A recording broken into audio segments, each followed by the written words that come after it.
My eldest child is now 15. So when you get to that point, you realise that everyone kind of fits into a couple of camps. So those who will vaccinate, those who don't vaccinate, maybe 4 camps. Those who have vaccinated but have decided not to you do all of them. Or then there's another camp, the ones who have perhaps not vaccinated. Do you ever get the ones who have not vaccinated and then regretted it? No. I've not had any yet. That's what my fear is, I think. I feel like I've got that fear because I've only got one child and I think I'll only have one. So it's like, if I don't protect her and she falls ill, then that lands on me. I mean, I understand someone's had, whether she's vaccinated or not, she could fall ill or hospital at any time. We know this happens. But I don't want it to be a case of, I just sort of chose to be anti and then I don't want to bear that consequence. Well, the word anti, we don't like that word. Yeah? Because the thing is that's you're saying anti without even knowing. Yeah? Because you have to, if you're making informed decisions, like as anti, if you say anti, it's a word that people, it's disliked, isn't it? It's like, this person knows everything, but they're just anti this and anti that type of thing. Even when I went to I spoke to his GP last week, although I felt like he was judging me on appearances, I was trying to be really eloquent in speech. I thought, you know what, this is the man, he's made up his mind kind of thing. So it's sort of when it goes up around when her dad was anti, but I'm not. That's why, because he was very anti, and I was just, I didn't know, but okay, I'm sort of leaning towards, maybe don't do it sort of thing. But I wouldn't have said I'm completely anti, it's just I'm not well informed. Yes. Sorry, Angela, I just wanted to say, I know with vaccinations in general, we view them as something that's going to protect our children and build up their immunity. That's the general perception. And by not giving them to our children, we fear that we're putting their immune system at risk and making them more vulnerable. So I suppose if we're not going to vaccinate, we need to give even more attention to building up their immune system through natural means and paying more attention to their diet, to their food, to their habits, to help them build up a natural immunity whereby they don't need to be reliant on the vaccinations for immunity. Whereby if they do catch measles, they can overcome it, just as our ancestors did and our grandparents did when they caught measles and chickenpox and all these childhood illnesses. Because they had a much more wholesome diet and lifestyle, they overcame them and they were just normal childhood illnesses. So if we choose not to vaccinate, that maybe we need to kind of pay more attention on those things so that inshallah we set them up to be able to cope with that.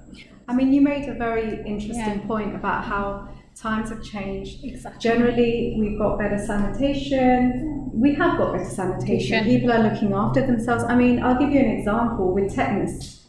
So I think I cut my hand on a tin can, and all of a sudden everyone panicked and they said, quick, go to the hospital, get your tetanus done.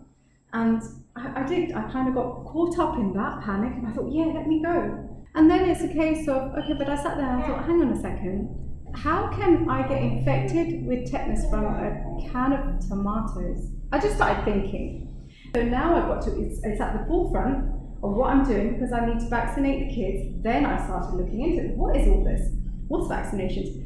Tetanus was common at a time when there was horse cart on the roads. Tetanus is found in horse manure. Kids are playing outside, fall over, cut themselves, tetanus gets into the bloodstream.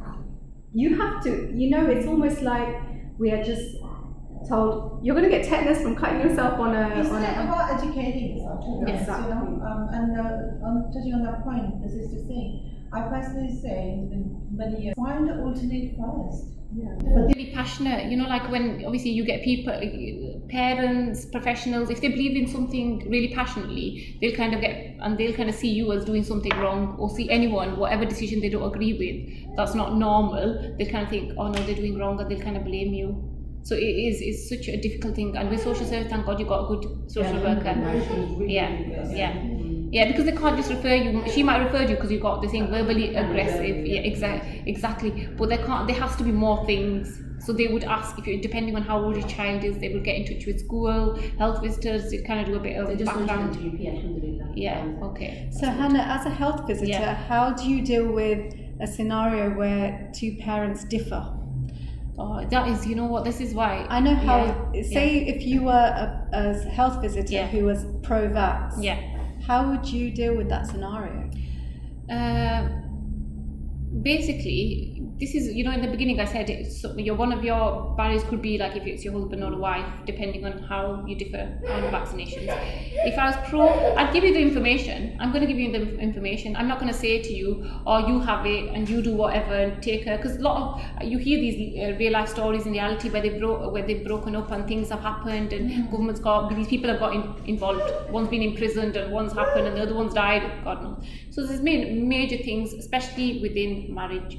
Because you don't kind of talk about these things before you get married to someone and see what kind of level they're on, and you realise later when you've kind of woken up from your coma and your husband's like, no way, or your wife's like, no way, we're having them.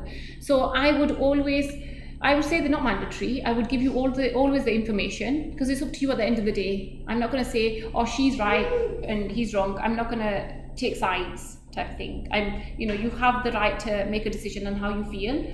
I just say do your own research. Instead of blaming one another and getting into a domestic in front of me, I think it's better if you both research together. What about if that argument happened firstly in the clinic and the husband's like, I want this child to be vaccinated? Can I just stop you for one minute? Sorry. Before you leave, I just want to let you ladies know that please do not make any videos out of this room or kind of. Sorry, Mom. That's okay. That's fine. Because basically the thing is, I've taken my time because I'm really passionate about telling and sharing with you, because obviously you needed me to come and what I did. So I'd kind of appreciate your confidence. Yeah. Okay. So, and just to mention that we've got Magda Taylor coming on the 24th, who will go through a history of vaccines and how they've come about. And 24th of this month, it should be here as well. So I'll send out more information about that. So again, provided this has worked, I'll try and take it. So I'll know later. Yeah. Okay. Sorry, sister, you carry. Yeah, so if husband's like, I want my child to be vaccinated, there and then, and my wife says no, what would you do in that situation? Would you vaccinate because father's saying yes? I've never been in that situation, because it only happened if you were at the GP or the thingamajig. If they said it in front of me, I'd be like, because I like to keep the peace, especially in marriages. I wouldn't say, I wouldn't start judging them and saying, oh, why are you not listening to her, you listen to him. I wouldn't take sides here, whether it's anti, pro, whatever. I wouldn't do that, because that's the worst thing you could do, because I don't end up getting shot either way, So what I think, I would try to keep the peace between both of them, and I'd say, educate, what's your reasons? I'd ask them what the reasons are. Is there any reason? Maybe something happened that's triggered and they need to get vaccination. Because I have a lot of families so my question actually, probably not coming out very well, is like, who got the right to vaccinate the child? Who will make decision, father or mother? Both. If you're both on the birth certificate, because you gave birth, so you automatically have parental responsibility. I feel like I've been in all these situations. Like, we've all had an experience.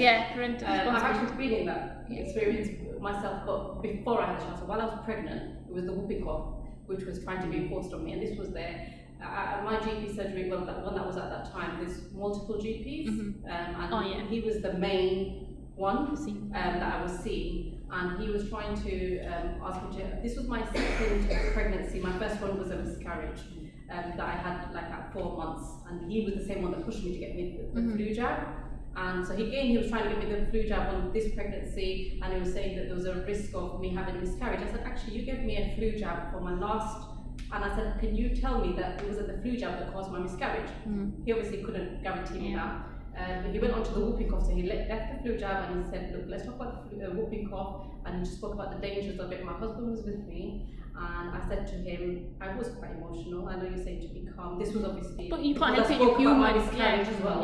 So it's quite an emotional thing for me to speak about. So I got a bit emotional, and he goes, look, I can see you're getting a bit worked up. He goes, I want to talk to your husband. So he started talking to him, and he goes, I just want you to know this is your baby as well. You've got just as much right And I said, excuse me, I stopped him. I said, excuse me, it's my body.